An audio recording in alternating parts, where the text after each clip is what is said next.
Today I'm going to be shooting the new Mathews Triax and the new Hoyt Hyperforce. So I'm going to take a couple shots with it and kind of talk about them both and give you my opinion on them.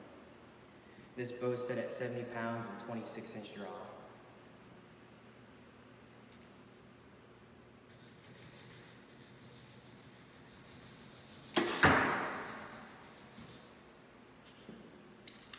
I'll tell you what, this bow is just super smooth and just the quietest bow I've probably ever shot. Very little hand shock, and it's got this new camo on it, the Under Armour camo.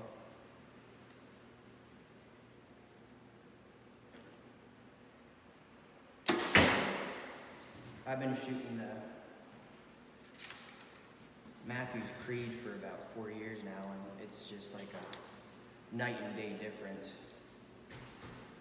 It's just crazy how these bows shoot, how fast they are nowadays and everything.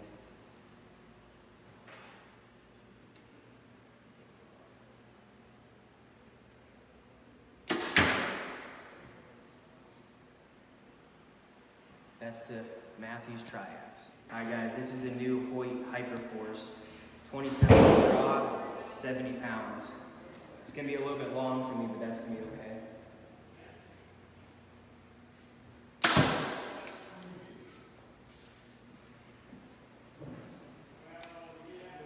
Has a good back wall on it.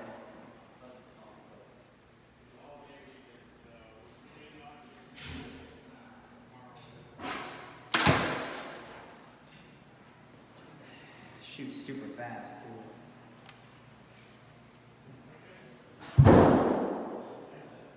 A little bit more hand shock than the Triax, but it's a smooth shooting bow.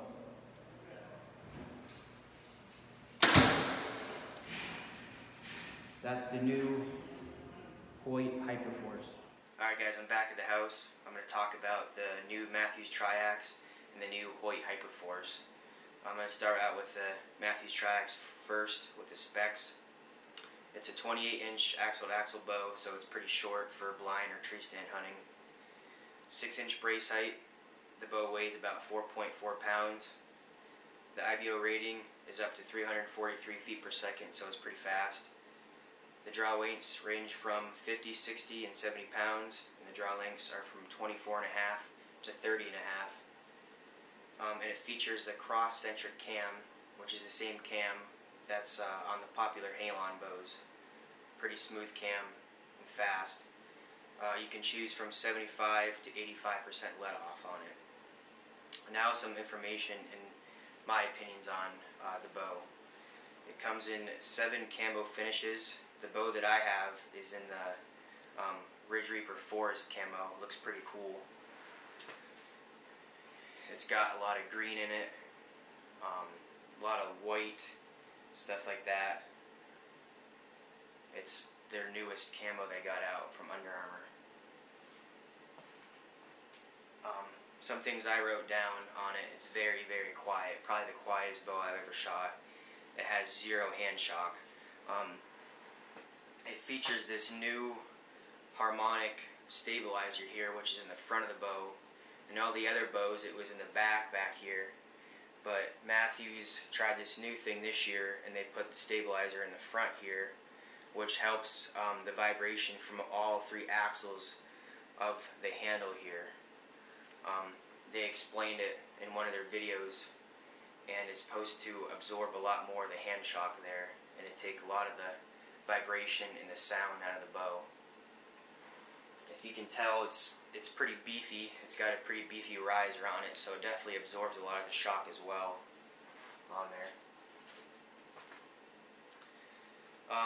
Another thing I wrote down was it doesn't feel top heavy like some of the other Mathews I've shot. It's pretty balanced, and then I also put it's definitely overall one of the smoothest shooting bows I've ever shot. Alright, now for the Hoyt Hyperforce. It's a 32-inch axle-to-axle bow. It's got a 6-inch brace height, which is the same as the Triax.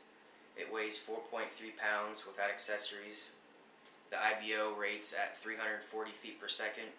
The draw lengths are from 24.5 to 31 inches, and the draw weights range from 30 to 80 pounds, so you got a pretty far range there.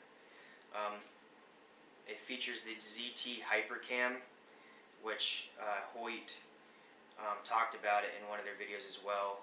They talked about how it's zero torque in the cams, which makes for really, really easy tuning. It has 85 to 80% let off, so you have a pretty wide range there as well, all the way up to 85, just like the Triax as well. Then some things I wrote down about it. It's very, very smooth. There's not much of a hump or drop off that goes into the back wall. And then in the video when I was shooting it, I explained how good the back wall was. There's, very little give in the back wall, which I like. I stay pretty good on my target with a good back wall there. Probably one of the best Hoyts that I've shot over the years. I really like the Nitrum from back in the day.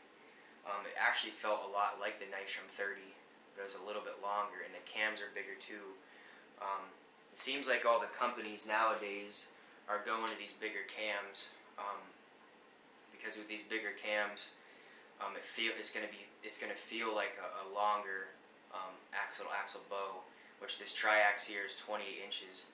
The Hyperforce was 32, but with bigger cams, it makes the bow feel longer because the string angle is going to be a lot better when it comes down to your mouth there. So overall, both very good bows. I rate them both very high. But as you can tell, this is the bow I picked for this year, the Mathews Triax. Preferably because I'm a shorter guy. I'm only about 5'7", and this is a shorter bow. I've always shot shorter bows, and I shoot them very well. Some guys like longer bows.